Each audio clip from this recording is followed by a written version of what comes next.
and then you know what to do. Where's the show open one, and where's the videos?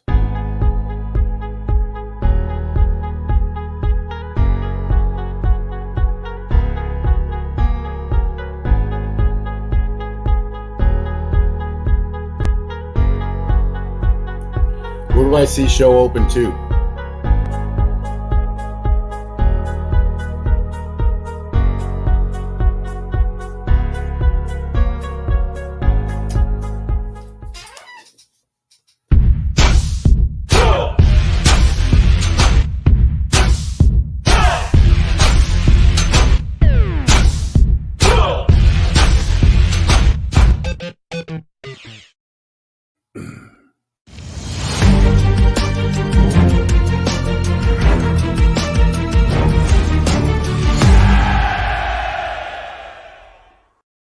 Hey guys, I'm Danny Johnson, CEO at TPP, The Positive Porpoise. I'm Jason Miller from Fins Up SoCal Fan Club. I'm Scott Howell from Atlanta Dolphin Club. Mark Angelo, NorCal Dolphin Club. And you're listening to Clock Blockers, Miami fans' #1 morning show. Run it, run it, run it, run it, run it, run it, run it, run it, run it, run it, run it, run it, run it. Hey, good morning, everybody. This is your man, Cameron 954 from East 32 Dolphins Tailgate, filling in for Stephen D on this Victory Monday, as Stephen is on his flight, getting ready to go back to see his beautiful family up in Maryland. We're going to get through this show today together. I'm going to bring some folks on throughout the morning here. I have a short period of time for you, as I got to get to work here in a little bit, but it is Victory Monday. And we put the link to the show right there in the comments. So get on here and we'll discuss yesterday's game. And it is Victory Monday. Anytime we beat the Jets, tastes a little bit better here on Victory Monday. And hey, man, 6 in a row. And it didn't always look good. But we got the win. And we'll discuss today and throughout the week what went right, what didn't, and then our upcoming game on Monday Night Football a week from today. So with that, man, it was a big weekend out at East 32. It was a big weekend for our sponsor, tailgreeter.com. You guys know our great sponsor throughout the year, Tailgreeter, and what they've been doing here for Steven and the show at Clock Blockers. Tailgreeter was the title sponsor for a couple bowl games this weekend. One in Boca Raton, one in Orlando. And if you watched any of those football games, you saw their banners all over ESPN, and pretty cool stuff. Nick and his brother Marco were at the tailgate at East 32 yesterday for the Dolphins game. And those guys are sky high, and it's pretty cool to watch the development of a young company such as Tailgreeter and be a part of that. And they've been sponsoring us for day one. So congratulations to Tailgreeter on a big weekend.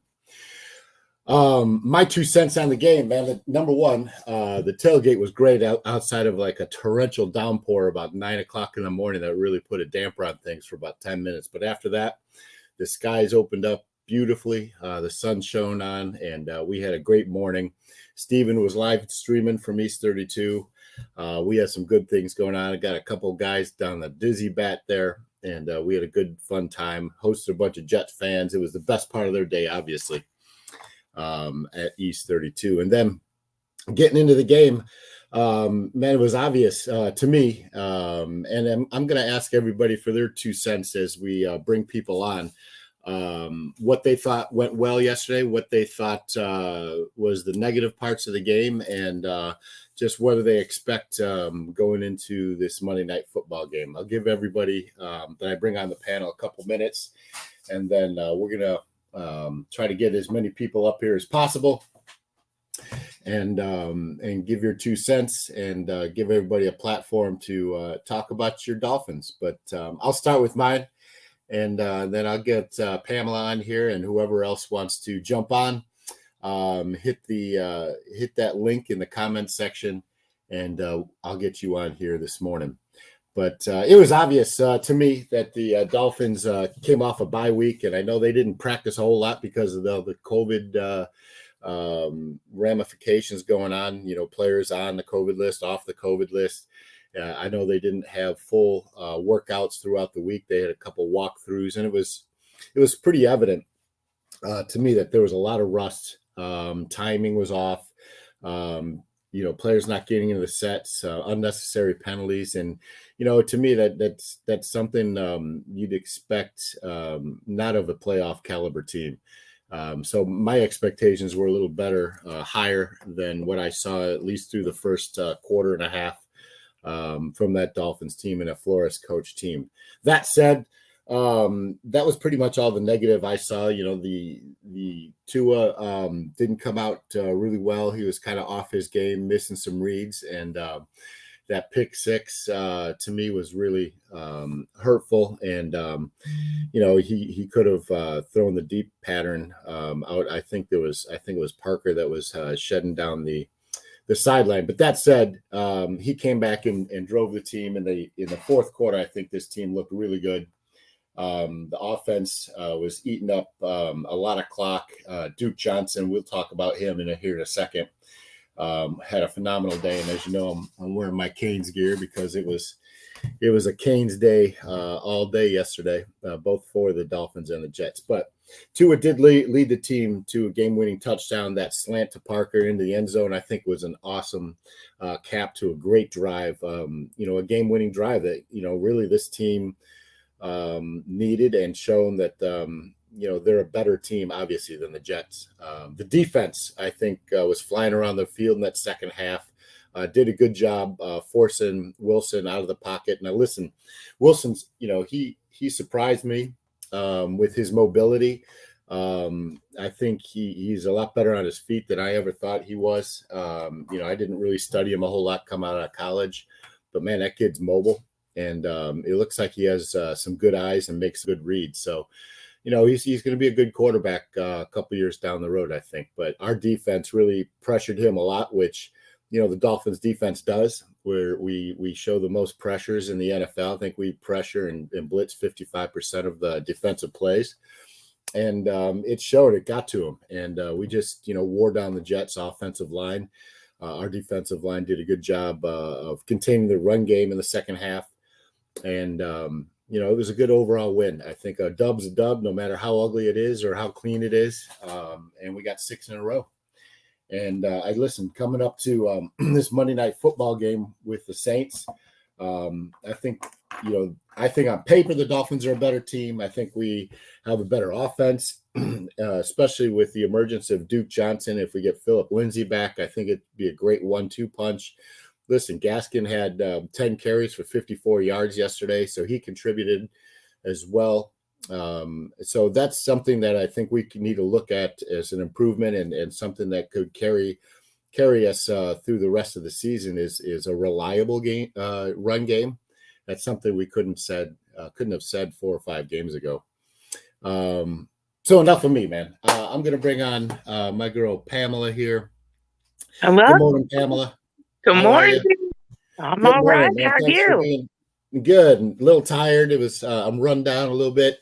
It was a long weekend, but man, Victory Monday always tastes better. It doesn't matter how bad I feel. Give me your thoughts. What you thought went well, what didn't, and what do you think about the upcoming game? Well, right off the bat, I just want to say good teams find a way to win. People want to always use that whenever we lose. So I want to use that whenever we win. So it may not have been pretty, but we got it done. And I definitely feel like we were shaking out some cobwebs. I did a lot of screaming yesterday, as you can tell. Yeah. So I think they were just shaking out some cobwebs. It was kind of, maybe they went into it underestimating a little bit, which almost like a trap game. But, an NFL team's an NFL team, division rivalry. I mean, Oh, thanks, Shake Money. Yep, Shake Money was on my stream yesterday. Um, he's been with me for the past few weeks. Love having all the people on my stream. But so one thing that I was thinking last night watching Pansy get his head handed to him over and over. I loved it. And the fact that we now have to face the Saints. So they kept making excuses multiple times for the people that they were missing. And I thought, we were missing a lot of people. So I think that was a factor in our game yesterday. We were missing a lot of key people, especially receivers and running backs and such. So I hate that they make that excuse for Pansy, but nobody else, right? It's the reason he lost.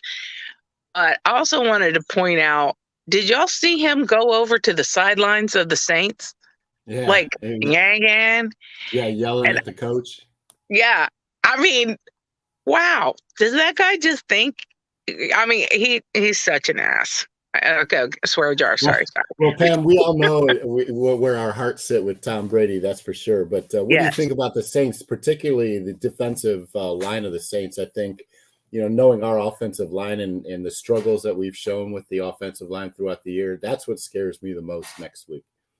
Well, I have a couple of thoughts about that. One is, I think we've faced that good of competition before. I think we've held up well. I think we scheme well for that. But I also think that game last night was super hard hitting, and that they're going to come out kind of beat up and tired. Well, let's hope. And we have a week to look at them and scheme. And vice versa, but it's, you're right about the point. And I thought about this last night watching the game that it's their offense that doesn't scare me. I mean, Kamara does. He's an elite player, right? But we schemed well against the Ravens and Jackson and their run game and did really well. And containing Hill, I think is for the defensive side of the ball for the Dolphins, a big component to a win next week. But as far as our offensive line, I can see a lot of heavy sets. I can see double tight ends, extra blockers on the ends just to, help keep Tua upright. And listen, it'll be more of the same, right? 5 yards, quick slants. Whatever it takes. But yesterday I was impressed. There were, they took advantage of some, I think, mismatches on the outside, and you saw Tua drive the ball downfield a lot more than we have in the past. And it's an evolution. We always got to remember that, right, Pam? Exactly. I saw Tua pile drive somebody. I laughed so hard when I saw that, because did you see the look in his eye after he did that? Like, he is trying to prove something. And yes, he was off a little bit yesterday. I think he was rusty just like everybody else. But if you don't see pure full-on desire from the fact that he ran 3 times or 4 times yesterday, and absolutely mowed over that defender. He's letting people know, I feel better and I've come to play. Hey, for lack of a better term, that was every 2 years wet dream right there, right? I'm telling you, I laughed so hard. I just loved that play. And of course, if you didn't enjoy Duke Johnson, then you just don't enjoy football. I mean, how awesome was that kid? And just what a great story, Norland High School, local product, obviously was a star for the Canes, coming back his first game on the active roster and getting the rock 22 times and taking it for 107 yards is super, super impressive. And speaking of the Canes, Braxton Barrios, I got to give him a shout out because he had the first touchdown of the game and it was for the Jets, but he's a local product. And insider news here, he was my neighbor, my neighbor's son. And man, it was good from a personal standpoint to see him get in the end zone and succeed. So it's pretty cool stuff. That guy is slippery. I Hey, couldn't Pam, believe that guy. Pam, I enjoy having you on the show, as does Steven, and you're a super fan. Where can anybody get on your live stream? What's your social media stamps before I let you go here? Okay, so it's on Facebook. I'm an admin in a group called Forever Dolphin Fans, and I stream through that group and through that group only. You get some problems with the NFL trying to shut you down. I get Facebook trying to shut me down, but it's all free. And I will warn you that it is very loud. It is me 100% on my couch, just going to town, and everybody chats in the group. And so then they can tell me what they're thinking, and I'm talking back to them, and we have a good time. We had about 250 people yesterday. And we're like a big family. Some of them are in this group. Chef always checks in with me. Sometimes Solo D checks in with me. But I just want to say that it may not have been pretty yesterday, but that game was so awesome. Love it. Go Dolphins. Go Dolphins, Pam. You have a great week. I'm sure you'll be on later in the week with Steven, and always good to see you on Victory Monday. Thanks, Cam. Thanks, Pam. Hey, that was Pam, and now I have Tua with the QB1 Gold jacket up on the show today. Good morning, my man. Good morning, Cam. What's up? How you doing, bro? Good, man. Welcome to Victory Monday here on the Clockblocker Show. What you got for me, man? What went well? What didn't? All right. Went well yesterday. Our running game obviously was just running all over the Jets. Our offensive line looked amazing in pass pro and run blocking. What didn't go so well, I'll say Tua didn't have a great game. If it wasn't for the game-winning drive, I would have gave Tua probably like a D on his performance yesterday. He was rusty, of course, coming out of the bye week, and he looked out of sync a little bit. And I was a believer of that Tua can actually read the field, but I mean, after watching yesterday's game and even hearing the announcer say, if you take away Tua's first read, then he's become, one-dimensional, and he seems like a fish out of water, no pun intended. But other than that, man, Javon Holland was missed yesterday on the defensive end, but shouts out to Nick Needham for, holding that safety position down. Mm-hmm. Christian Wilkins is balling, man. Besides the touchdown on offense, I'm glad we got him a touchdown on offense, but he's balling out this year. Duke Johnson, great game yesterday. Defense, great game. O-line, great game. Let's just have a complete game Monday going against this state team. Let's have Tua, have one of those 80% games. Defense lights out, running game going. If we can have that the rest of these last three games down the stretch, I feel like nobody can beat us. Hey, man, you hit the nail on the head, man. I think they're peaking at the right time, right? Like we didn't play so well yesterday, but you could kind of feel that vibe in that second half where everything started to come together. And I think, this week is critical to have a great week of practice, get everybody back healthy. And listen, we go on prime time next Monday, and it's time to show out, right? Yeah, man, definitely. This would be the perfect time. Then we got Tennessee right after that, and New England, finale. So we just got to take it one game at a time. And the performance the Saints did last night with on Tom, man, it was kind of shocking to see Tom get shut out like that. But at the same time, I enjoyed it because it was Tom. But let's roll to New Orleans, man, and get this W, man. I'm with you, man. I'm with you. Well, listen, I appreciate you stopping by the show this morning on this Victory Monday. I know you're regular on the show, and keep it up. We appreciate y'all. We got 52 people in the room. Hit those like buttons, y'all. I got the stream up there on the links there. Come say hi to me here this morning. Talk about what you liked here on Victory Monday.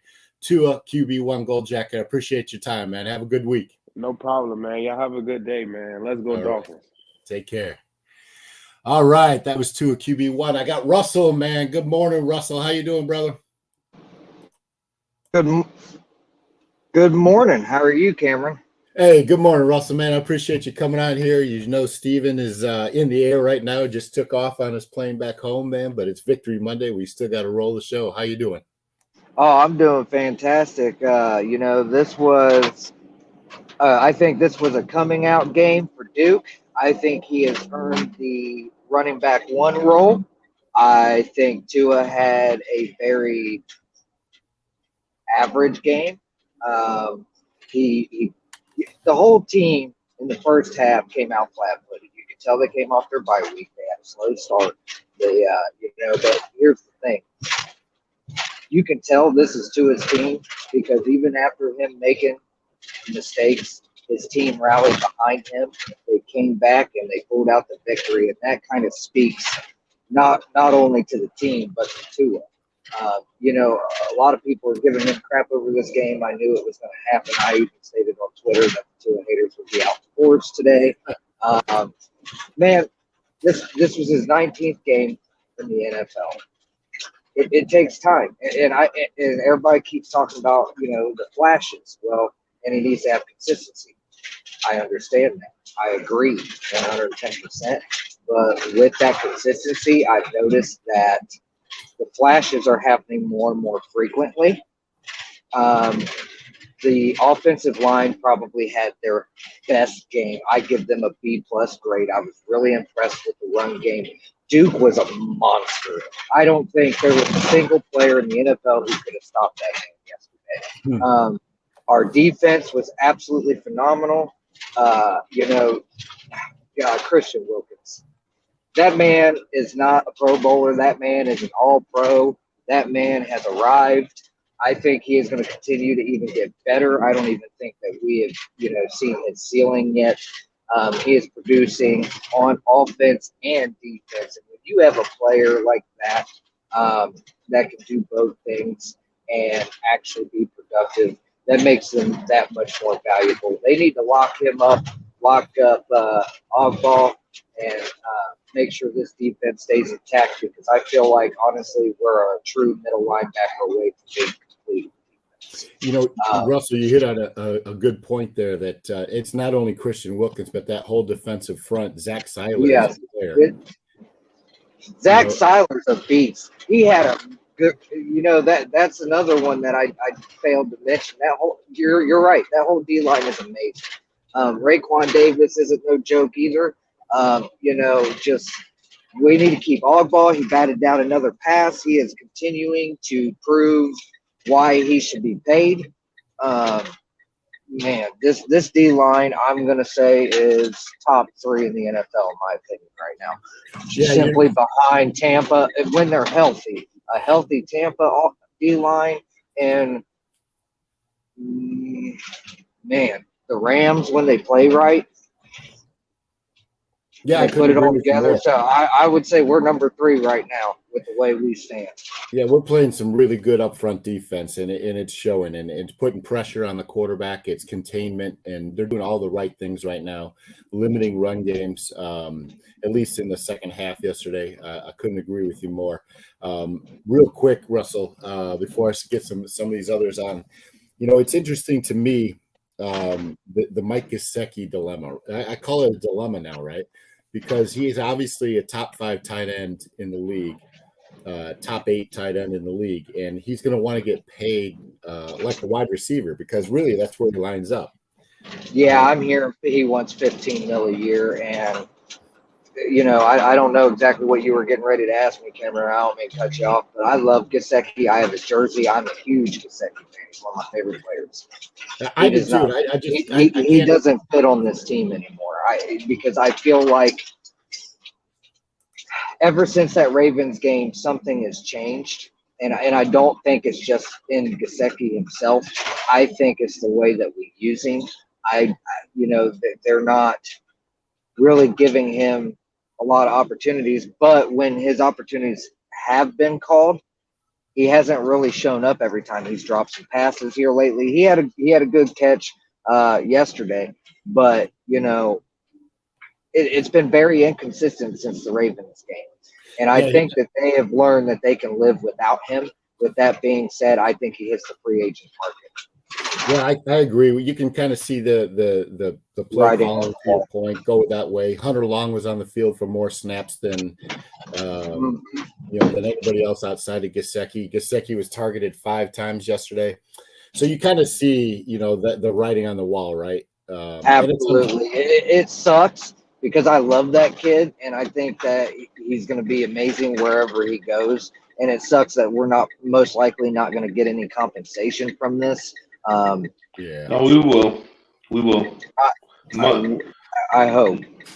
We get like a 3rd or 4th round pick. To me, right now, Gesicki's worth a 2nd round pick. He's worth his draft status, in my opinion. Well, Russell, man, I appreciate you being on Clock Blockers this morning. Absolutely. Pleasure as always. Thanks for having me, Cameron. It's been an absolute pleasure. You got it, Russell. Have a great week. And I got Alexander up here on the show today. Good morning, Alex. Hey, Cam. How you doing, man? How's everything going for you? Good, brother. How are you today? I'm good. Just another Victory Monday. Getting ready to go to work and enjoy the rest of the day. A smile on my face as always after watching that game yesterday. Absolutely. Everything tastes better on Victory Monday today. What do you think went right? What do you think needs some improvement? I thought the running game was fantastic. Finally getting a 100-yard rusher after what? I think Duke Johnson was the first 100-yard rusher all year. Oh, for sure. I think, right? Yes. Yeah, so finally get the running game going, and Miles Gaskin looking really good as well off the 1-2 punch that we have back there. I still think Miles is the better runner, in my opinion, but it's good to have a nice 1-2 punch now back there. Now check this out. They may have found something right there with Lindsey, Gaskin, and Duke Johnson there. So look out for that the rest of the season as well. And it's concerning me. This concerned me a little bit yesterday. Right? You mentioned this earlier in the stream about the bye. That's on coaching, coming up the bye sluggish right out the gate. So that's got me a little worried. Yeah, right there.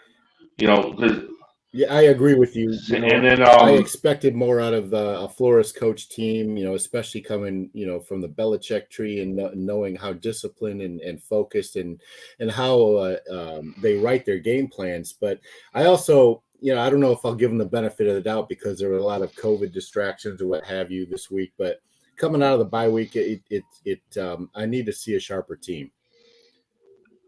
Yeah, especially against a team that you should beat, that you have no issues with whatsoever, regardless of who's out and who's in.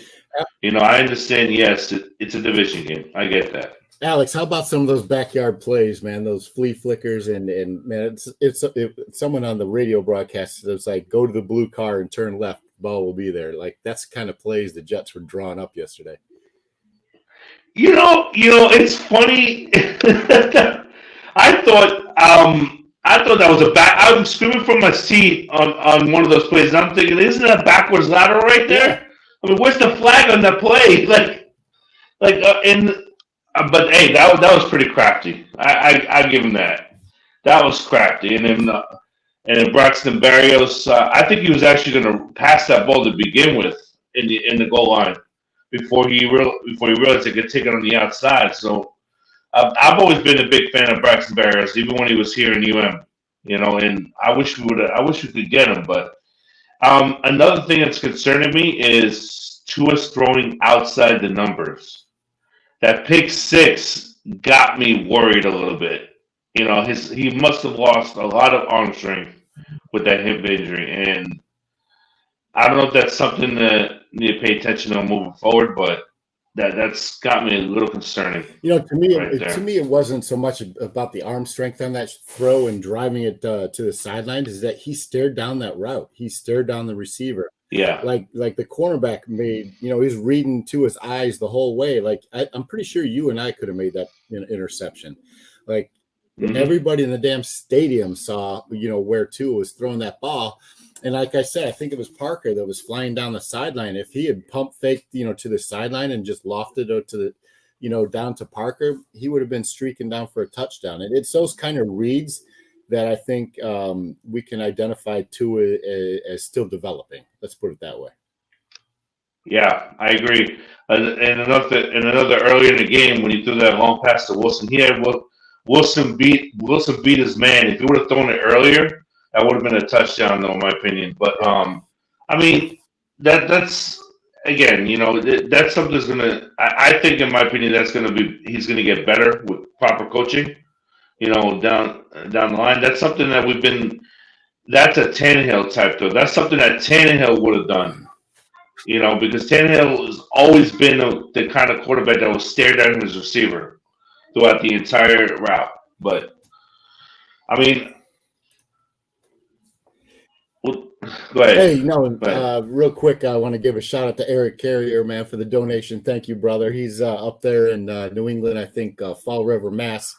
He said, "Merry Christmas, you filthy animals. Tua had an off game and we still won," which is true.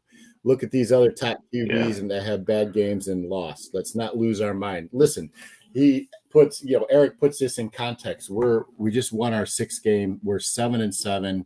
We're going into a very winnable game on Monday Night Football against a Saints team that I believe has the same record now. And on paper, like I said earlier in the show, I think the Dolphins are a better team. They definitely have a better offense, which is something that I wouldn't even thought about saying about the Dolphins team earlier in the season. And our defense is definitely playing well. So, the Superdome, or whatever they're calling it now, wherever they play, Mercedes-Benz Center down there in New Orleans, it's a loud place. I've been there. It is a hell of an atmosphere for a visiting team to come try winning. That said, if the Dolphins are a serious playoff contender, they've got to make a statement on Monday Night Football, just like they did on Thursday night against the Ravens a few weeks back. Yes, I agree. I think they got to go in there. Hopefully they get Waddle back and also Holland as well this weekend. Yep. And the defense definitely steps up because you can't have the defense can't have another game like that against the Jets, against the Saints that they did against the Jets, especially when Wilson just carved them up at the beginning of the game. They're facing Taysom Hill. It was obviously just a gimmick quarterback, in my opinion. All he is, a gimmick quarterback. You throw that zero blitz on him, and I think they will eat him alive. Yeah, no, I agree. I agree. Hey, guys, I've got the link up here on the show. Come on in and give me your 2 cents here on the game yesterday. I've got Alexander, Renee Diaz in the show, and we're chopping it up here, talking about yesterday's Dolphin game. Hey, Alex, what do you think about Duke Johnson, and where do you see this developing here over the next few weeks? I think we may have found something there, with Duke. He's been more of a pass catcher type of running back throughout his whole career, but he looked pretty good running the ball. I'm not gonna sit here and lie about that. I mean, he shocked me. I didn't think he was actually gonna have this type of game, but I felt so good for the kid. I really did. My homegrown boy from Norland, UM. Yeah, and I'm sitting there throwing my UM sign up every time he scored a touchdown. I'm like, I got mine on today, man. Dirty Canes in the house. There you go. I see that. It was good stuff, man. Yes, it was. But I do see him. How you say it? I do see him as a starting running back from here on out. And like I told you, they may have found something with that three-headed monster in the backfield with Duke, Gaskin, and Lindsey. But I do think, in my opinion, though, Cam, I still think Gaskin's the better runner, in my opinion. I still think he is. But Duke's the starter. Duke is a starter. Philip Lindsay runs hard, and we saw what he could do. And Philip Lindsay, it's been his knock all throughout his career. He can't stay healthy, and your best ability is availability, right?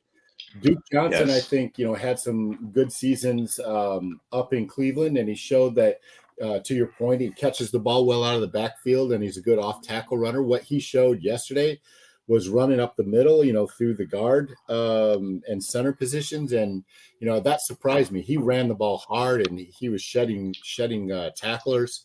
And maybe that's a product of just having fresh legs.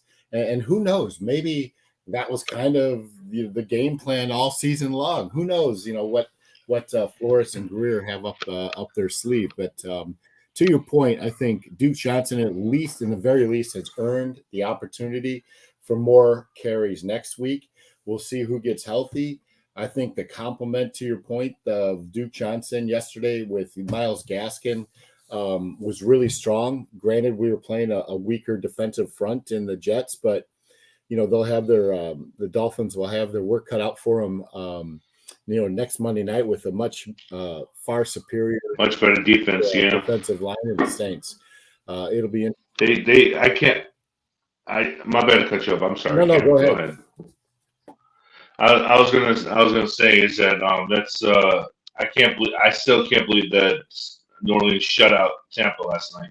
That was actually a shocker to me. Well, going back to Eric Carrier's point, good QBs, great QBs, even the GOAT and Tom Brady have bad games. He threw a pick, he threw some passes that were not on time, and not having Goodwin on the field and Evans, and I think that hurt him as well. But you know what, Gronkowski, he dropped 2 passes that were easily catchable. So sometimes even the GOAT has issues with getting his team ready to play, and sometimes you just lose to the better team on that particular night, and I think that's what happened. I want to ask you, Alex, real quick while I got you on here.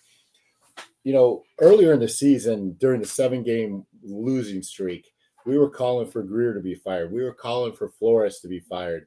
We thought, there was rumblings, from some that Flores had lost the locker room. And it's clearly evident that this locker room was never left. What do you think about the job Flores has done over this 6-game win streak? Well, I'd say it's no secret that I've come up here in the panel a couple of times, and I've always said that I don't think Flores should get another shot at next season. I really, want like a Jack Del Rio type coach, the coach's team, because in my opinion, because Flores couldn't hire coaching staff to save his life. It took him. This is going to be next year will be his 4th year, and he still couldn't hire the right coaching staff. But I got to give credit where credit is due. He's done a great job with this team. I think he's taken over calling plays over from Josh Boyer. I think Flores is calling the plays, in my opinion. I really do think so. But he's done a great job, turning this season and this team around. He never lost the locker room, even though, like you said, there were rumblings that he did because the players were going to Tua, and then you had the Landon Roberts situation where saying they don't respect you, they don't like you, this and that, da da da. But I gotta give credit where credit's due. He's really turned this team around, and he's earned my respect every single week that they win. And obviously I'm going to cheer, but he's also earned my respectability. I'm starting to change my opinion little by little about Flores, but he just needs to hire the right coaching staff. That's what we have to do. The right coaches around him, better offensive coaches, better O-line coaches. Get these kids developed properly. Because you're not going to go nowhere if you don't get these kids developed properly. No, you're right. But that's just my opinion, right there. But it's good to hear some folks changing their opinion on Flores, because I think he is a good coach. I think he's also a rookie head coach as well. Like, he's going to make errors. He's going to have growing pains just like a rookie player would, right? I think like I said earlier in the year, like the plan he and Greer put forth to Ross, the owner, to get this team, on a 5-year plan of winning is really starting to develop. And these next 4 games are going to be monumental in how we view Flores and Greer moving forward, whether, they get a new contract or not. It's it's going to be very interesting. Good. If this team makes the playoffs, I Greer, think they're a shoe-in for a new yeah, contract, meaning both Greer. Greer, Greer, in my opinion, I've always been a Chris Greer fan. I've never called for him to be fired at all. I've called for Brian Flores to be fired, but not for Chris Greer because I think and I said earlier during that 7-game winning streak on this panel here that it's 80-20. It's 80 Flores and 20 Greer. Well, because it's go ahead, Cam. No, Woo back in the comments. It made a great point, and good coaches don't go 1-7, and yeah, so I think Flores is a good coach, but then again, like how do you look at him and say that when he had a 7-game losing streak? That's pretty amazing looking back on it, right? In hindsight, like this team lost 7 games in a row, but then turns around and wins 6 games in a row. Like what changed? And I think that's for that is a good question. The week here, but hey, listen, I'll take it. Right, it's Victory Monday, everybody. Yep. Alex, some final thoughts before I jump on here. We just got to continue to build off of this win. We're going to the Monday night game against the Saints. Just got to continue to run the ball, pound the ball, and Tua's got to just not make any mistakes at all. The defense has got to step it up as well. I tell you that D line is fast. God, I didn't think it was this fast, but my gosh, they are fast. It's fast, and but it's just it is. Just got to continue to build and develop these guys like just Phillips, Agba. They just got to get after Taysom Hill, and hopefully we ride this winning streak all the way to the end of the season and get into the playoffs. Yeah, right on. Well, listen, man, Alex, thank you for coming on the show today, man, and enjoy having you on and ripping it up here with you for a little bit. Have a great week, and I'm sure we'll see you later in the week. Definitely, Cam. You take care of yourself. Stay safe, all right? Man, you too. Take care. All right, that was Alex on the show. Hey, I got the stream up here. If you see it in the comment box, I've got a few more minutes. I've got some work to do here for my real job here, starting in a few minutes. But I've got some time. If anybody wants to jump back on in here, and let me see if I can find the link, and I'll repost it. But love to have somebody else on here. And let me see here. I don't know. Did you guys see that link there? I don't know how to put it in a comment box again. I guess I can type it, right? HTTPS. Anyway, some good feedback there from Alex while I'm doing this. StreamYard.com/VGWGH43WRQ. I think that's it. Hit that and let's see if that works. In the comment box. Someone else get up here. I got a few more minutes for you all. And there's the link right there in the comment section. Trey, Vaughn, you guys want to get up here and shout at me for a few minutes? Big Drip, man. You ever been on the show like it? You're just in the comment box, and I love it, man. Oh, I got Pete in the show. Absolutely. Come on, Pete. Bring it to me, my brother. Hello? Hey, bring it to me, Pete. How you doing this morning? Hey, good morning. Damn, this it sounds really low right now. There must be something going on. I could barely hear you. I don't know if it's on my end, Cam. But thank you for having me up. Shout out to everybody over there. I just wanted to say this. Victory Monday. And I want to talk about Tua lowering the shoulder. Okay? This is the topic I want to talk about right now. It's all yours, Pete. When Tua scrambled and lowered the shoulder and ran Michael Carter the second over, he earned a piece of my heart. This dude, man, listen. When I saw Tua run Buddy over, I almost cried because I literally loved it. That's the toughness. That's what I want to see. That's something. I don't care if he threw a pick. I don't care how the game started. It doesn't matter. is how you play and finish the game. And the start did not hurt Tua at all. If anything, it made this young man a little bit angrier. And I think everybody going at Tua, I'm included in the. Uh-oh, Pete. We lose Pete. Pete, come back on, man. I got a couple others here that I'm going to get up here in a second. Eric and Drubitron, good morning, man. Eric, go first. What'd you like yesterday, and what do you think we can improve on? Hey, what's up, Cam? How are you? Good morning, the biggest thing I looked into yesterday was Tua's ability to bounce back after making a bad pass. We've seen it all year. Kid throws an interception, bad interception. I guess there's really no good interception. Throws a bad interception, and then comes back the very next drive, puts it all behind him, and then, drives down the field 80, 90 yards, throws a touchdown pass to Wilkins or Devontae, whoever, it was directly after that. But I think the kid's ability to put back behind him the previous plays is what separates him.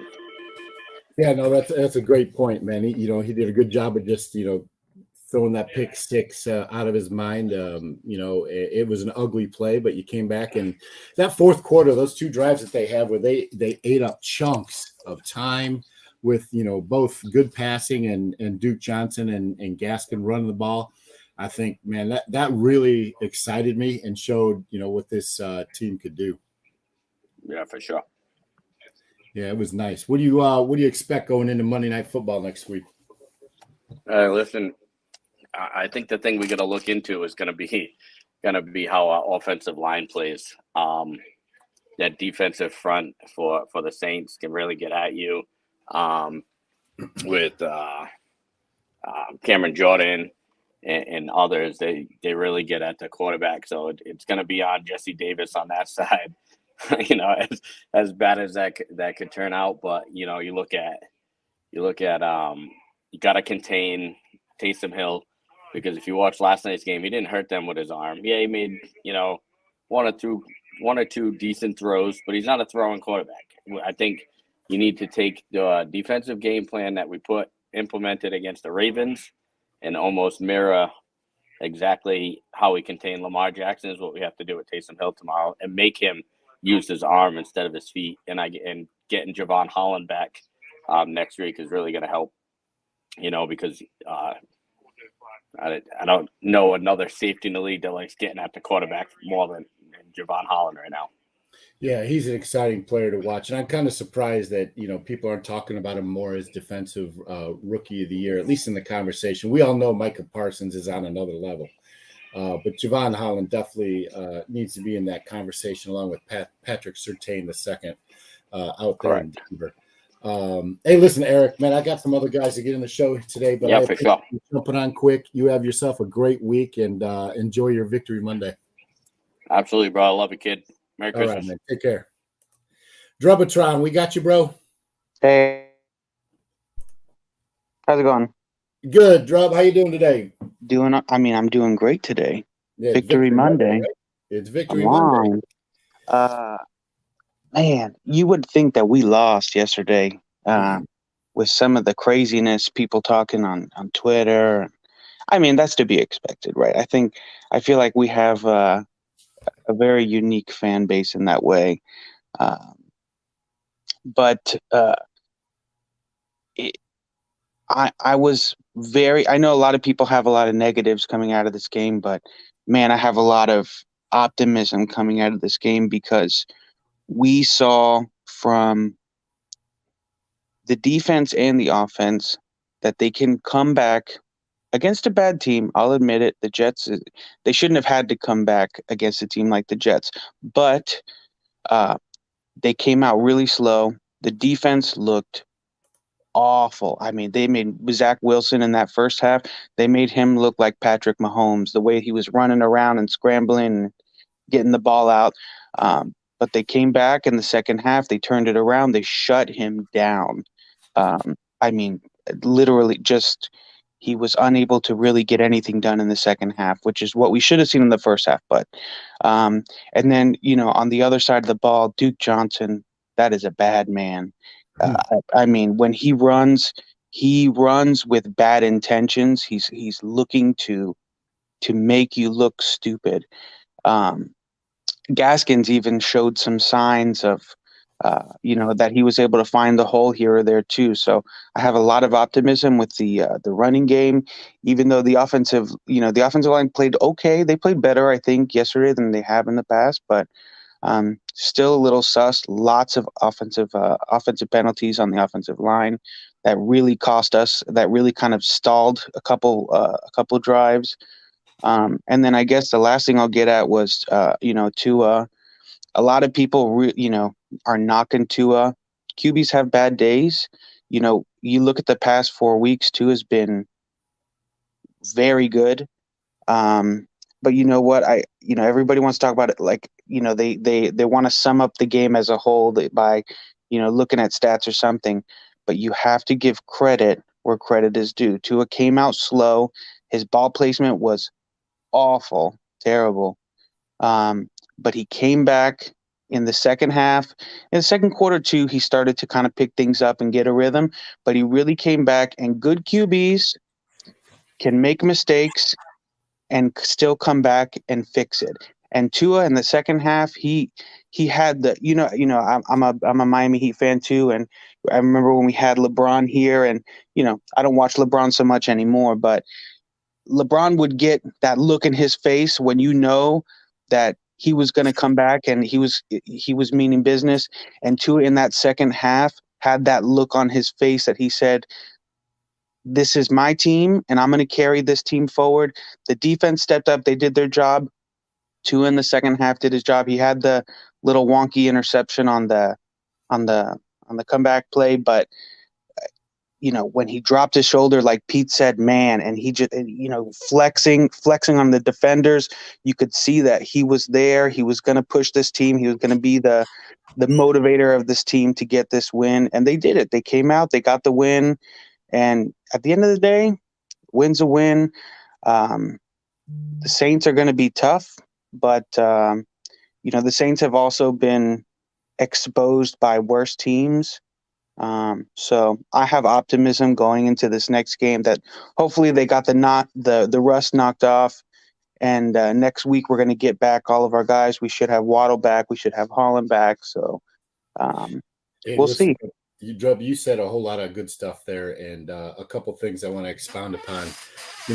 Specific to Tua. He didn't have the best game in the first half, especially the first quarter yesterday, but to your point, you see the fire in his eye. You see his want to lead this team, to be a franchise quarterback. And listen, mentality is half the battle, right? Like, you have an alpha male back there with the want and need to be a great quarterback and to lead his team, just like he did at Alabama. And you're starting to see that on the field with some of these plays like he exhibited yesterday on that run. I couldn't agree with you more there. As far as Duke Johnson goes, I got to thinking, and it's kind of like conspiracy theory BS, but he's been on the practice squad now for 4 weeks or 3 weeks. And, you kind of think maybe you're just getting him into game shape, but they know he's got fresh legs and they kind of expected him to do this. I mean, listen, they game planned 22 runs for this guy. And Gaskin got another 10. So there was something that they saw, and not only the vulnerability of the Jets defense to the run, which we haven't seen all year because the Jets are above league average in run defense. But they saw something that they could expose with Duke Johnson and Gaskin yesterday in a run game. And I thought that was pretty curious and exciting to see how that develops moving forward. Absolutely. Hey, listen, Drub, I've got Innes on. I've got to end this show here in a little bit, but I've got Innes that I'm going to get on the show here. But Drub, I thank you for your time. Appreciate it. Yeah, have a great day, great week, and enjoy Victory Monday, man. Yep, same to you. Happy holidays, buddy. All right, take care. Innes, good morning. You're the last I got on the show today, man. I got to jump, but man, give me your takes. What do you think went well? What do you think didn't yesterday? Morning, Cameron. Hey, good morning. like I said, everybody knows he didn't play his best game. But if this is to his worst game with 66 completion percentage, I'll take it. See, we see Tua play ball out for over a month. He had over 100 passer rate in the last 4 games. So that's why this bad performance sticks out because we see them have good games. Not great, but you know what I'm saying? Not bad like this. So when this happened, everybody's like in panic mode, like, oh my God. But my thing is, Cameron, when you people don't understand that somebody pointed this out to me last night that reason why the running game worked, I'll wait till the all 22 is because they was dropping more in coverage to stop Tua. They wasn't trying to stop the run. They thought they could stop it with 3 and 4 man fronts. So that's why the running game looked so good. That's somebody's opinion. I couldn't really tell just from watching the game. I have to, go back and watch it again. But he thinks that they was trying to stop Tua by dropping linebackers and extra DBs back. And if that's true, I even like it more because Tua was still trying to push the ball downfield, knowing that they was trying to stop him from beating them. And he didn't just dig and dug. He tried to be aggressive. So that's why the first interception of Parker, I'm not mad because he tried to be aggressive. If he tried to be aggressive and make mistakes, I can deal with that. But when you just like the Hunter Long hit, that's what I'm gonna criticize him for. I'm gonna hold him real accountable for that one. But the one to Parker, I'm not gonna be too mad like anybody else. I don't know if everybody's mad. I'm just saying that about that one. Like he's trying to be aggressive, try to force it down the field to Parker. I want him. Everybody says he's not being aggressive, but when he do it, then he makes a mistake. I'm not gonna hold it to him to his head like, oh. And then I tell people he's his worst critic. He went on the podium and said it. That's why I don't knock him. It'd be different if he tries to blame, point the finger. Or, he doesn't do that. He takes it on himself. He's his biggest judge. So I don't have to judge him and be hard on him because he's his hardest critic on himself. But I like Duke Johnson. I think him and Lindsey will be a good combination. I want to see Lindsey and Duke how that's going to work. I always said that Gaskin patty cakes in before he hits the hole. That's what was the problem. That's why Malcolm Brown looked good on that first game, that 20-yard run, or the second game, whatever he scored that run, because Malcolm Brown hits the hole. But the thing with Malcolm Brown is you got to give him the ball consistently. He's one of them backs you got to keep feeding. You can't take him out and give him the ball, put him back in, take him out. He's not one of those backs. That's why Duke Johnson looked good because Duke Johnson's one of those guys. He's used to coming in and out. He wasn't ever all down back. So he was used to coming in and out. You could take him out and put him back in, and he's going to run the same. But the defense, I'm like, I can't give them no slack because if we're going to jump on tour for a bad play, they played a bad half.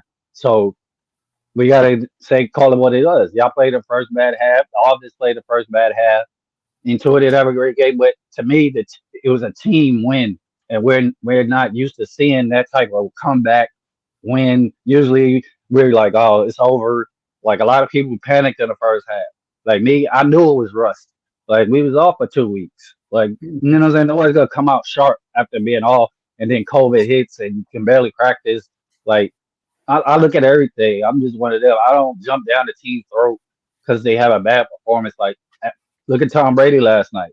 You know what I'm saying? Like Josh Allen had a terrible stat, but they won. You see what I'm saying? I'll bet you Buffalo fans will take the win instead of him balling out and a loss.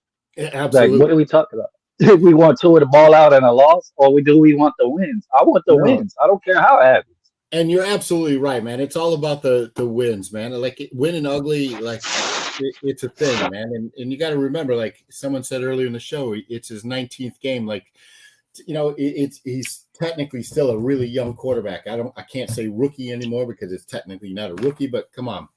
It's his 15th game as a starter, 14th game as a starter, but you're seeing him develop into QB1. You're seeing him develop into a franchise quarterback. And it might not be the flashiest, even though, he did drive the ball downfield a few more times than normal yesterday. But, is he ever going to be, slinging the ball, 40, 50, 60 yards, multiple times a game? I don't think so. But as long as he gets the dub, that's all I care about, right? Right. Like, I don't care if we went ugly. My thing is, okay, he had this bad game, but can we really remember another one out of 16, 15 starts? The other one where he threw the 2 picks, he came back and took the lead in that game. So when he threw the second pick, I would look at him sit on the sideline.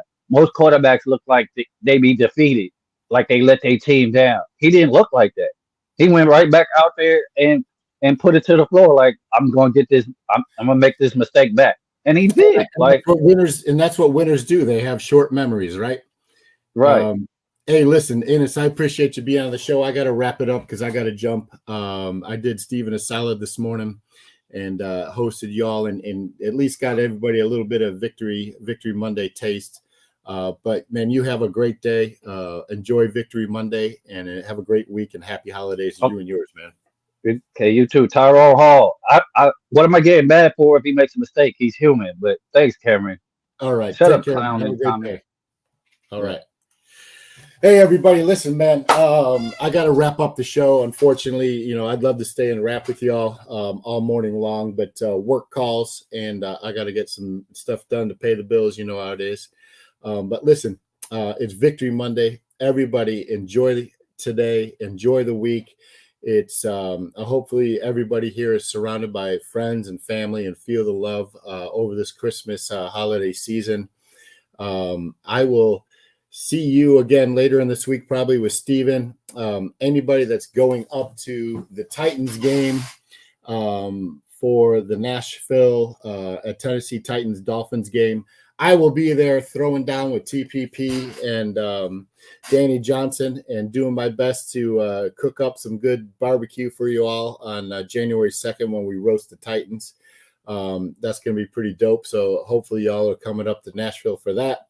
But listen, you all have a great Christmas. Happy holidays, man. Love you all. And Stephen D will be back on with you tomorrow, man. Have a great day. Enjoy Victory Monday. Peace out.